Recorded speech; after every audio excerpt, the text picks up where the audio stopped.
पहली बार विधानसभा के इलेक्शन के अंदर लगभग 60,000 वोट्स जो मिली है, ये जनता का प्यार और आशीर्वाद रहा।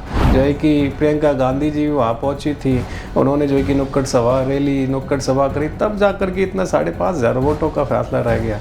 और हमारे संगठन से भी इस लेवल के उतर आते तो 5.5 के मतलब 5,000 वोटों से जुलाना में जो है कि कमल का फूल खिलता। देश सेवा के साथ साथ में जो है कि लोगों की भी सेवा कर सकता हूँ, रेस्पॉन्सिबिलिटी टेकर भी हूँ और कुछ सुधार भी ला सकता हूँ। बेसिकली आपको जैसे बताया, आप तो पूरे विश्व को पता है कि भारतीय जनता पार्टी इकलौती सबसे पहले विश्व की सबसे बड़ी पार्टी और इकलौती वो पार्टी जो देश हित को समर्पित है, राष्ट्र हित को समर्पित है।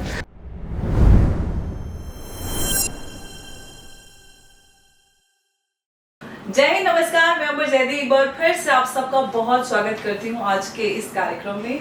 और आज फिर मैं आप सबके साथ एक और ख़ास मेहमान को रूबरू कराने वाली हूँ और बहुत ही ख़ास मेहमान है जिनको आपने अभी हरियाणा चुनाव में बहुत ज़्यादा जिनका नाम सुना, जो बहुत ज़्यादा चर्चा में रहे।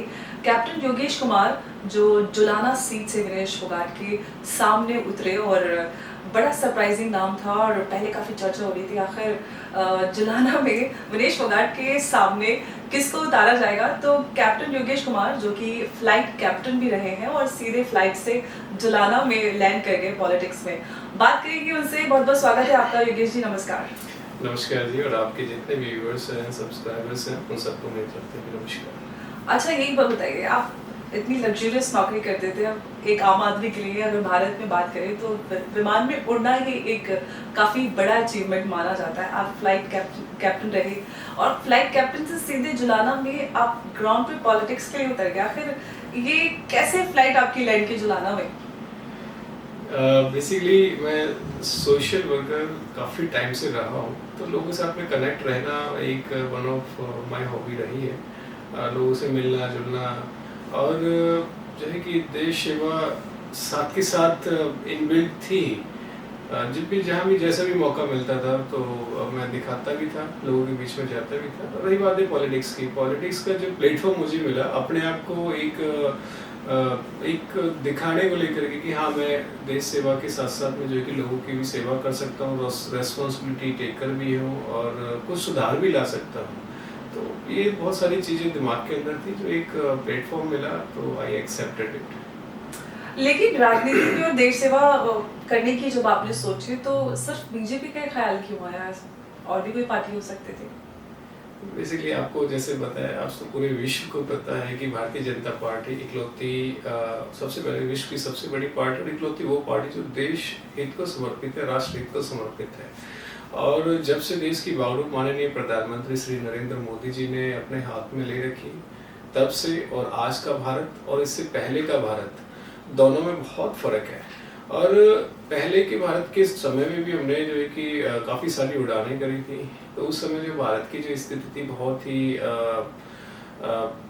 मतलब इतनी कुछ खास नहीं थी, कभी कोई इम्पोर्टेंस नहीं मिलती थी। लोग हमें सिर्फ एक डोमेस्टिक हेल्प की नज़र से देखते थे, कहीं भी चले जाओ, किसी भी ओवरसीज किसी भी कंट्रीज में आप चले जाओ। लेकिन 2014 के बाद में वो जो एक कहता ना, यस, एक टैग होता था proud to be an Indian, तो वो वाला टैग निखर के बाहर आने लग गया। उसके बाद में जैसे मोदी जी ने लास्ट फ्रेम में जो खड़े हुए जो बंदा है, जो अंत्योदय तक उनकी सोच रही है और उनके लिए हमेशा समर्पित रहे हैं, चाहे फर्स्ट टर्म हो, सेकंड टर्म हो, थर्ड टर्म हो, हमेशा जो कि अंत्योदय तक उन्होंने काम किया है और कर भी रहे हैं। तो मेरी भी सोच यही रही है कि अंत्योदय जो गरीबी रेखा के अंदर जो आते हैं वहाँ तक काम करना। और पिछले 1 साल से तो लगातार मैं जो भारतीय जनता पार्टी की माननीय प्रधानमंत्री जी, माननीय मुख्यमंत्री जी द्वारा जो भी योजनाएं चलाई गई हैं, उन सब पे मैं काम भी कर रहा हूँ। एक बार बताइए कैप्टन साहब, टर्बुलेंस पर फ्लाइट उड़ाना या फिर पॉलिटिक्स, दोनों में सबसे ज्यादा चैलेंजिंग क्या लगता है? दोनों अलग अलग फ्रेम के हैं। टर्बुलेंस में फ्लाइट उड़ाना जब प्रोफेशनली थे तो डेफिनेटली एक रेस्पॉन्सिबिलिटी होती थी, ये सभी को सेफ उनके घर तक, उनके डेस्टिनेशन तक छोड़ के आना। और रही बात है कि राजनीति की जो टर्बुलेंस है, एज सच ऑन ग्राउंड मेरे को कभी भी फेस करने को मिला नहीं है। इट्स जस्ट शॉर्ट ड्यूरेशन का है। जैसे वहाँ एक कीन माइंड, प्रेजेंस ऑफ माइंड के हिसाब से जो कि सेफ फ्लाइट निकाल करके लेके चले जाते हैं, तो ऐसी राजनीति का जो एक कभी मेरे को लगा है कि हाँ ये है, तो हमारे पास में सीनियर्स लीडर्स हैं, उनके साथ में मैं बैठ करके डिस्कस कर लेता था, तो वो रास्ता बता देते, वो भी निकल जाते। तो मेरे को एज सच कभी कुछ लगा नहीं है कि हाँ टर्बुलेंस राजनीतिक टर्बुलेंस में मेरे को कोई प्रॉब्लम हुई है। तो बहुत ही मतलब यहाँ जो मैंने देखा है भारतीय जनता पार्टी के अंदर each and every leader are there to help you out, because सभी लोग डेडिकेटेड हैं समाज सेवा को लेकर के, चाहे वो देश हो या राष्ट्र, चाहे वो राज्य हो, सबको आगे बढ़ाने की सबकी एक सोच है, समझ है। एक बार बताइए, जुलाना सीट काफी चर्चा में रही है, देश भर की आंखें उस पर टिकी हुई थी क्योंकि कांग्रेस ने उसको उस सीट से विनेश फोगाट का नाम उतारा था और लग रहा था कि कांग्रेस के सामने बीजेपी के पास कोई विकल्प नहीं रहेगा और किसको सामने उतारा जाएगा विनेश फोगाट के।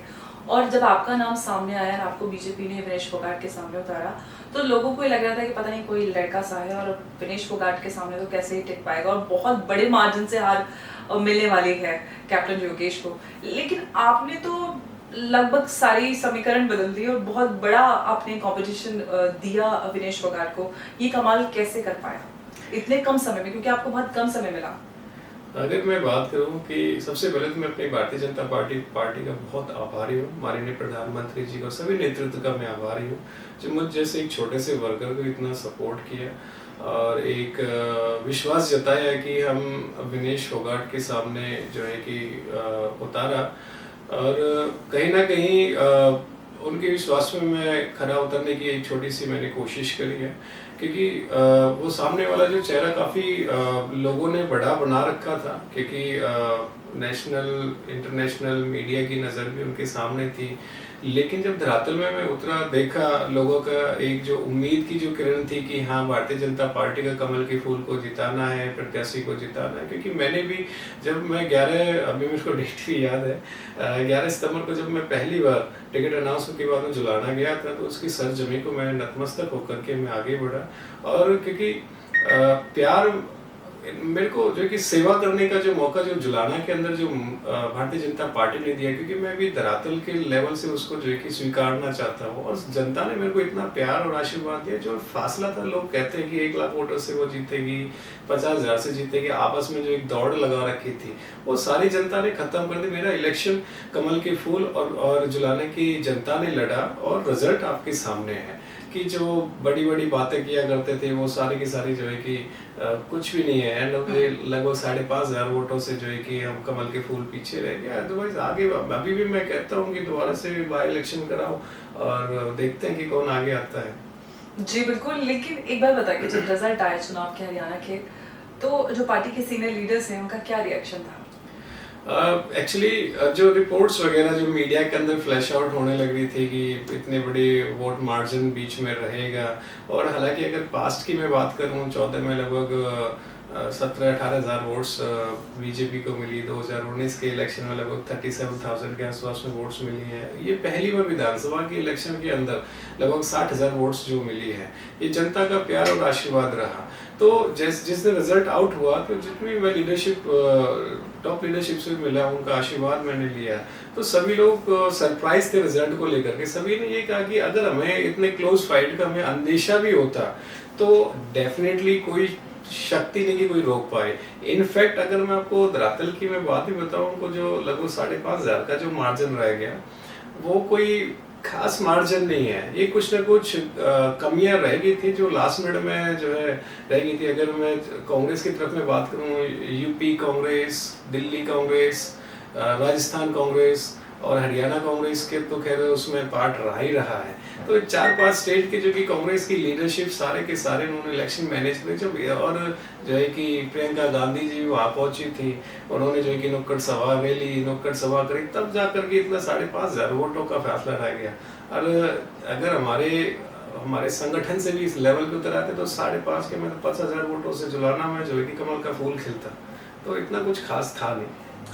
लेकिन जब आपने फैसला किया कि चुनाव में उतरना है, पॉलिटिक्स में उतर गए हैं, चुनाव लड़ेंगे, तो आपकी फैमिली का क्या रिएक्शन था? किस तरह से उन्होंने इस पूरे उसको पचा पाए, क्योंकि आप फ्लाइट कैप्टन से सीधे चुनाव में? फैमिली का actually I am very much thankful to my family, जो मेरे को हमेशा हर डिसीजन पे सपोर्ट किया। चाहे मेरा जो है कि प्रोफेशन जब मैंने डिसाइड किया था उस टाइम भी इन्होंने मेरे ड्रीम परस्यू करने दिया, तो एंड ऑफ द रिजल्ट जो है कि कैप्टन बने, हवाई जहाज उड़ाए काफ़ी टाइम तक। जब मन में एक उचाट थी कि नहीं लोगों के लिए, समाज के लिए कुछ करना है।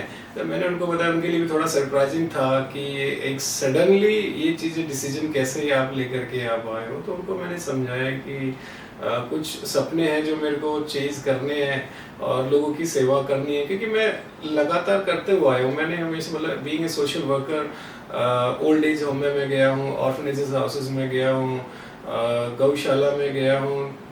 हर महीने एक रूटीन रहा है कि कुछ ना कुछ डोनेट करके मेरे को जो सुकून मिलता है, मतलब सेवा करने से सुकून मिलता है, एक इंटरनल सोल की एक सेटिस्फेक्शन लेवल हमेशा मिला। फिर कोविड के टाइम में तो कहीं ना कहीं वो चीज़ें भी मेरे माइंड में थी, अगर मेरे को प्लेटफॉर्म मिलता है, जैसे माननीय प्रधानमंत्री जी सबके लिए समर्पित है, तो अगर मेरे को भी एक प्लेटफॉर्म मिलता है तो डेफिनेटली मैं भी उसी उनके कहते हैं ना कि कदमों पे चल करके देश की सेवा करना चाहता हूँ। तो फैमिली ने मेरे को सपोर्ट किया। इनफैक्ट इलेक्शन के समय में भी सभी ने आगे बढ़ कर के करा। स्पेशल वाइफ ने जो है कि लेडीज ग्रुप के साथ में माहौल एक तरफा खड़ा करके रखा। जी, अच्छा, आप पत्नी नाराज तो नहीं होती कि अच्छी खासी लग्जरियस नौकरी थी, अब कैप्टन साहब के चक्कर में जीन जलाना भटक रहे हैं? Definitely not. She always help me out, चाहे वो सोशल मीडिया हो, चाहे वो ऑनलाइन एक्टिविटीज़ हो, चाहे जैसे कि आगे की प्लानिंग को लेकर के हो। See is always be a part of each and every campaign. Election के समय में बहुत अच्छे से मदद करी, इनफैक्ट पूरी फैमिली ने मदद करी थी। उन्होंने, उनका एक स्पेशल पार्ट रहा मेरे से ज़्यादा। अगर मैं बात में I was face, but background में उन्होंने काफ़ी मदद करी है। Door to door campaign run करी है उन्होंने, भी सभा करी है, कभी पर्दे के सामने नहीं है, पर्दे के पीछे बहुत मदद करी है। तो पूरी फैमिली ही एक सपोर्टिव नेचर में। और मेरी नई फैमिली जुलाना भी रही, उन्होंने भी कोई कमी नहीं छोड़ी, चाहे वो मेल हो या फीमेल हो, सभी ने बहुत मदद करी। आई एम वेरी वेरी थैंकफुल। साथ साथ जो मेरा सफ़ी तो परिवार भी साथ में लगा हुआ था। जी, तो आप पॉलिटिक्स में आए तो क्या कुछ आप मिस करते हो और क्या कुछ नया आपको देखने के लिए मिला, करने के लिए मिला? कैसे एक्सपीरियंस है? पॉलिटिक्स के अंदर हमेशा लोगों के अंदर ये रहा है ना कि भाई राजनीति दलदल है। मैं ये कहता हूँ राजनीति दलदल नहीं है, बल्कि वो प्लेटफॉर्म है जहाँ सब जनमानस की सेवा करी जा सकती है, सभी वर्ग की सेवा करी जा सकती है, सभी धर्मों की सेवा करी जा सकती है, सभी बिरादरी की सेवा करी जा सकती है। जैसे माननीय प्रधानमंत्री जी ने अंत्योदय तक योजनाएं चला रखी है ताकि लास्ट तक वो बेनिफिट पहुँचे।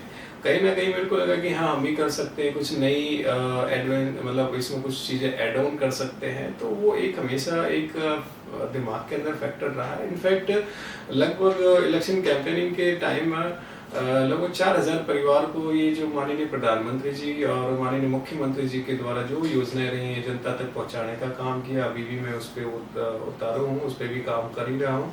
और मतलब बहुत सारी चीज़ें हैं, एडवेंचरस भी है। जो लास्ट प्रोफेशनल लाइफ से वहाँ से भी मेरे को सीखने को मिला है कि किस तरीके से सिचुएशन हम लोग डील कर सकते हैं, धरातल पे कैसे उतार सकते हैं। और बहुत सारी डेवलपमेंट के जो काम ऑनगोइंग है उसमें भी अपने थॉट्स शेयर करते हैं। जो भी ऑफिशियल्स हैं they are also very cooperative, वो भी उसी पे इमीडिएटली इम्प्लीमेंट करके लोगों की सेवा में उतार हुआ है। कोई एक ऐसा मोमेंट जो हमेशा आपको याद रहेगा और जिससे लगता हो कि बस जीवन धन्य हो गया, इससे आगे में सब और क्या मांगा जाए? इसमें अगर मैं बात करूं तो वो डेट जब टिकट अनाउंस हुई थी 10th of September, तो उस दिन it was like unexpected announcement. तो लाइफ में वो पहली बार वो चीज़ें राजनीतिक जीवन में हुई जो हर एक कहना कि कंटेस्टेंट जो सोचता है कि नहीं मेरा नाम भी ऑफिशियली डिक्लेयर हो। और उसको लेकर के मैं बहुत थोड़ा सा ही उस दिन इमोशन भी हुआ था कि भारतीय जनता पार्टी ने मेरे ऊपर वो एहसान किया, वो विश्वास जताया जो मैं ज़िंदगी भर वो मोमेंट में याद रखूँगा।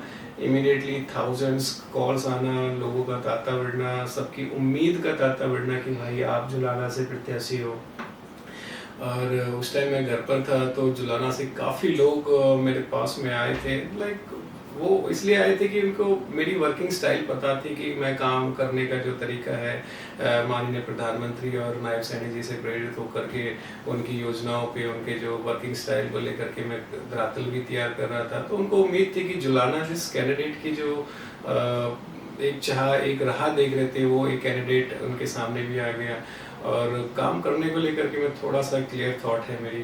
तो मेरे को वो जो मोमेंट है बहुत ही एक्साइटेड रही कि हाँ अब आगे आने वाले टाइम के अंदर मैं वो कैसे परस्यू करूँ, लोगों की जो उम्मीद है उस पर किस तरह से खरा उतरूँ। तो वो मेरे लिए बहुत ही एक्साइटेड मोमेंट थी। सभी लोग थे, पेरेंट्स थे, फ्रेंड सर्कल में सभी लोग इमीडिएटली कहते हैं ना कि गेट टुगेदर हुआ। और मतलब हर किसी की लाइफ में वो एक सपना होता है जो 5 साल तक बुनते हैं और एक दिन में जो है कि अनाउंसमेंट जब होती है, तो वो मेरे लिए तो एक one of the biggest achievement थी। एब्सोल्युटली। अगर फ्यूचर गोल्स की बात की जाए तो क्या फ्यूचर गोल्स है युवाओं को लेकर, हरियाणा को लेकर, क्या कुछ प्लान्स आपके?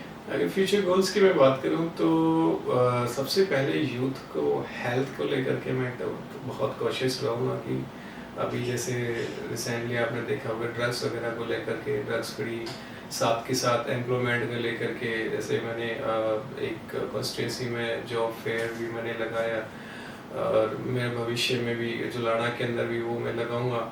और माननीय प्रधानमंत्री जी ने और माननीय मुख्यमंत्री जी ने एमएसएमई लघु उद्योग को लेकर के काफ़ी सारे काम किए हुए हैं। उसको लेकर के ब्रिजलाना विधानसभा के अंदर बहुत काम करने वाले हैं। यूथ एम्प्लॉयमेंट के साथ साथ में यूथ कहते हैं ना कि स्किल्स डेवलपमेंट भी मैं काम करना चाहूँगा। और ये चीज़ें धीरे धीरे माननीय जो हमारे मुख्यमंत्री श्री नायब सैनी जी उनके भी संज्ञान में डालूंगा और उनकी तरफ से जो भी मेरे पास में दिशा निर्देश होंगे उस पर भी मैं काम करने को लेकर के हमेशा एडमिट करूंगा। और जहां हो सकता है अपने यूथ को संगठित, मजबूत और उनका भविष्य संभालने में हम लोग एज ए टीम काम करेंगे। और अपने बड़ों का मैं हमेशा अनुसरण करता हुआ आया हूँ और वो जैसे भी मेरे को दिशा निर्देश देंगे इसके साथ साथ उस पर मैं काम करूँगा। फ्लाइंग को मिस करते हैं? फ्लाइंग इन ब्लड तो हमेशा वो रहता ही है। और जब कभी मौका मिलेगा तो डेफिनेटली उसमें यूनिफॉर्म वेयर करना इज ऑलवेज अ प्राइड। और बाकी का मिस तो डेफिनेटली करता ही हूँ क्योंकि हमेशा दिल और दिमाग में वो चीज़ें होती है। तो एक कहते हैं ना कि once a soldier always a soldier, once a captain always be a captain. तो वो चीज़ें दिमाग में रहती है कि फ्लाइंग को लेकर के वो नहीं जाती। काफ़ी कोशिश भी कर रहा था लेकिन नहीं हो पाती वो चीज़ें। एक बार बताइए, विनेश फोगाट जी से बात होती है? क्योंकि अब तो बिल्कुल वो नजर नहीं आती है, जनता ने भी अब लापता विधायक जी के पोस्टर लगा दिए हैं। क्या खबर है, उनकी बातचीत हुई है आपकी फिर? विनेश फोगाट जी से मैं लास्ट 8 अक्टूबर को मिला था, रिजल्ट जब आउट हुआ, डिक्लेयर हुआ था। उसके बाद मैं कुछ नहीं, अभी रिसेंटली सोशल मीडिया पे सारी जगह जैसे आपने देखा वैसे मैंने देखा कि लापता विधायक के नाम से पोस्टर्स लगे हुए। कभी उनसे मुलाकात नहीं हुई, उसके बाद में कोई फ़ोन कॉल्स कुछ भी नहीं हुई। अब तो जनता ने भी लापता विधायक का एक टैग भी दे रखा है। और मैं तो ये कहूँगा कि उनको भी रेस्पॉन्सिबिलिटी का एहसास होकर के जनता के बीच में आए, उनका ध्यान रखे। एक तरफ वो पाली समाज, एक तरफ जितना मेरे से हो सकता है वो भी समझ। अल्टीमेटली जनता का काम करना है, जनता के बीच में रहना है, जनता की सुख दुख के साथ ही बढ़ना है। और जो दायरा उनका है वो भी अपने दायरे की जिम्मेदारी लें। जो दायरा जैसा भी मेरा है तो मैं भी अपने दायरे की जिम्मेदारी लेकर के जुलाना के जो जनता है उनके सपनों का जुलाना बनाने में भागीदारी रखें। बिल्कुल। और हर एक राजनेता से और जो भी नेतृत्व करता है जिस किसी भी देश का, क्षेत्र का, राज्य का, उनसे उम्मीद की जाती है कि जनता के बीच रहे, जनता के मुद्दों को सुने और उनको आगे बढ़ाने का काम करे। क्योंकि नेता का काम होता है नेतृत्व करना, सपोजिटली जनता को आगे ले जाना। लेकिन अगर आपका नेता ही गायब हो जाए तो फिर क्या किया जाए। लेकिन हमने पिछले कुछ दिनों में देखा है कैप्टन साहब कि जो ये ट्रेंड था हेलीकॉप्टर लैंडिंग का राजनीति में, ये काफ़ी तेज़ हुआ है। बहुत सारे इस तरह के चेहरे आते हैं, उनको उतार दिया जाता है और वो लोग जो ग्राउंड पे काम करते हैं, जो जनता के बीच रह सकते हैं, रहना चाहते हैं, वो कहीं पीछे रह जाते हैं। उनको नुकसान, आपको नहीं लगता कि वो जो लोग स्टार्टिंग से एक विजन लेके चलते हैं कि हम लोगों के बीच रहकर काम करेंगे, बहुत कुछ सेक्रीफाइस करते हैं, लंबा अरसा संघर्ष करके वहाँ तक पहुँचते हैं, उसके बाद ऐसा कोई हेलीकॉप्टर लैंडिंग करता है और सब कुछ बदल जाता है? एक्चुअली इस फेस में देखो, जनता का नेतृत्व करने के लिए जनता के बीच का कैंडिडेट होना बहुत जरूरी है ताकि जो सुख दुख से उसके साथ में ग्रो हो, उनकी सोच समझ क्या चाहिए, हल्के की समझ भी होनी चाहिए दिमाग के अंदर। और साथ साथ फिर वो उसको अपना बेस्ट पार्टनर समझते कि हाँ ये हमारे सुख दुख की बात साझी करें, उसको एक ना रंग में बस जाती हैं वो चीज़ें। चाहे मैं अपनी भी मैं बात क्यों ना करूं, अगर सफ़ीदों में जैसे मैं सफ़ीदों से मैं तैयारी कर रहा था, सफ़ीदों की एक एक जनमानस मेरे को जानते हैं, पहचानते हैं, कार्यशैली से प्रभावित हैं कि किस तरीके से काम करते हैं। मेरे को हल्के के बारे में सारी चीज़ें पता हैं, कहाँ क्या है क्या नहीं है। लाइक वाइज जुलाना में अभी जैसे इलेक्शन के बाद में मेरी 100% प्रेजेंस रही है, वहाँ बीच में जा रहा हूँ, गाँव के दौरे भी कर रहा हूँ, जिस समय के हिसाब से हर लोगों से मिल रहा हूँ, सुख में दुख में सारी जगह साथ जहाँ जहाँ ऑन द स्पॉट की फर्स्ट प्रायोरिटी के काम है उसमें भी कहीं ना कहीं काम करने की मेरी कोशिश रहती है। तो जनता भी यही चाहती है कि उनके बीच का साथी है। जब कोई सेलिब्रिटी फेस आता है तो सेलिब्रिटी मोड से बाहर ही नहीं निकल पाता है, क्योंकि वो माहौल कभी देखा नहीं है। हमेशा जो है लोगों के बीच में रहना है वो कभी देखा नहीं है, सिर्फ एक पब्लिक फिगर कैमरे के सामने वाली चीज़ें रह जाती हैं। उनको किसी से कोई लेना देना नहीं होता है, चाहे आप कोई भी जो है सेलिब्रिटी फेस आप देख लो, वो जनता की सुख दुख में अवॉइड करते हैं कि नहीं जाना है, क्या करेंगे, मेरा टाइम वेस्ट होगा। लेकिन जब इलेक्शन का टाइम आता है उन्हीं जनता के सामने चल जाना पड़ता है। जब वो अपना फेस बढ़ाते हैं, उनकी आवाज़ रखने को लेकर के चुनते हैं, तो हमें उनके बीच में रहने में कोई संकोच नहीं होनी चाहिए। तो मैं तो हमेशा यही समझता हूँ कि मैं तो बड़ा सौभाग्यशाली हूँ कि जो लगभग 60,000 वोट मेरी जुलाना परिवार ने मुझे दी, और जिन्होंने नहीं दी वो भी मेरे परिवार के सदस्य, उनके बीच में भी जाने का मौका मिला, चाहे सुख है या दुख है। तो मेरी हाजिरी हमेशा रहती है, उनके बीच में रहती है। जो भी छोटे मोटे काम जिस भी मैं लायक, जैसे मैंने आपको कहा था कि दायरा, जो मेरा दायरा है, दायरे के हिसाब से भी मैं काम कर रहा हूँ, करने की कोशिश भी कर रहा हूँ, अपनी कमिटमेंट पूरी करने की भी कोशिश कर रहा हूँ। जो मेरे दायरे के बाहर है वहाँ भी कहीं ना कहीं मैं प्रयास कर रहा हूँ। और बहुत अच्छे प्रयास आपकी नज़र भी आए चुनावी नतीजों में, और उम्मीद करते हैं कि आप इसी तरह से आगे बढ़ते रहें और काम करते रहें। ना सिर्फ जुलाना बल्कि हरियाणा और पूरे देश के लिए आप इस तरह से सेवा करें और आगे बढ़े। ऐसी शुभकामनाओं के साथ आपका बहुत बहुत धन्यवाद हमारे साथ आज की इस चर्चा में जुड़ने के लिए। नमस्कार, जय हिंद, जय भारत।